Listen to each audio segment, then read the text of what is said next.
Good evening. Welcome back to Retired Inspired. If you watched my previous episode, you already know the story. After years in education, teaching in South Carolina, Kuwait, Mexico, and bouncing back and forth into the New York City Department of Education out again, I finally retired on August 8th, 2022. Sounds like a great milestone, right? Well, today I have a confession to make. I was completely unprepared for retirement.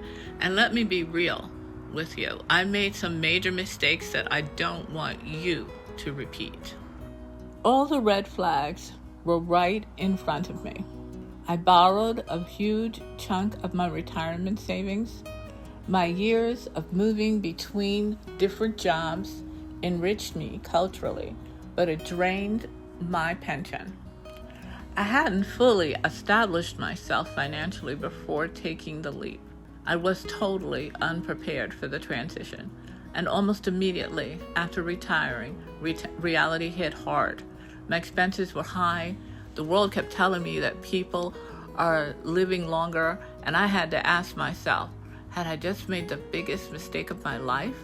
A small voice inside me said, well, that wasn't your smartest move. But here's the thing, life doesn't always go as planned, and sometimes we do need to recalibrate.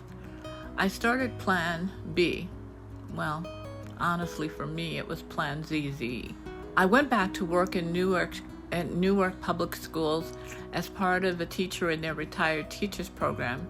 I was thinking finally I found a stable option. 6 weeks later, bam, I was out of a job. Turns out I was hired under a New Jersey teachers retirement program. But since I had retired from New York City public schools, it didn't apply to me. You think they would have actually looked into that before they hired me.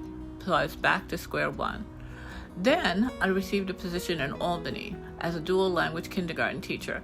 But that commute was brutal. 2.5 hours in the morning and 2.5 hours in the afternoon. And so, for a couple of months, I was unemployed until I found a leave replacement in my local school district.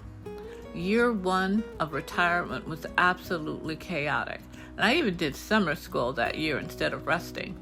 Year two, panic. Because at that point, I had grown accustomed to working again and really enjoyed being with the kids.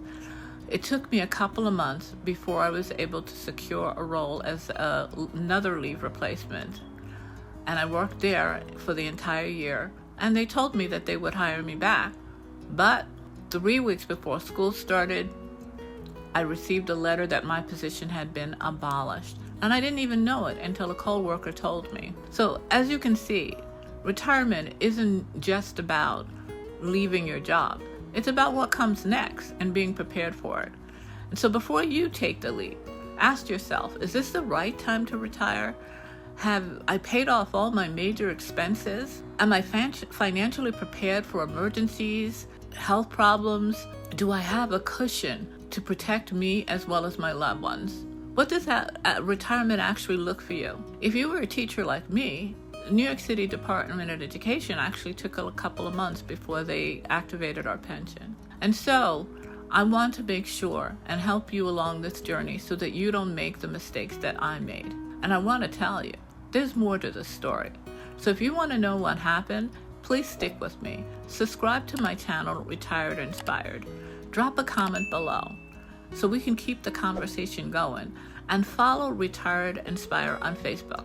Trust me, it's not your mama's Facebook. So until next time, follow me, like me please, and look for me on Facebook at Retired Inspired, and please subscribe to this channel.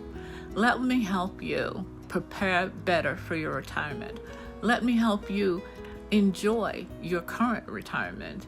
Let me help you find your side hustle and understand that retirement, well, it's like when we were in college and trying to decide on a major. It's a new major step in our lives, and we have to be totally prepared for it. And so I want you to have a great evening and join me again very soon.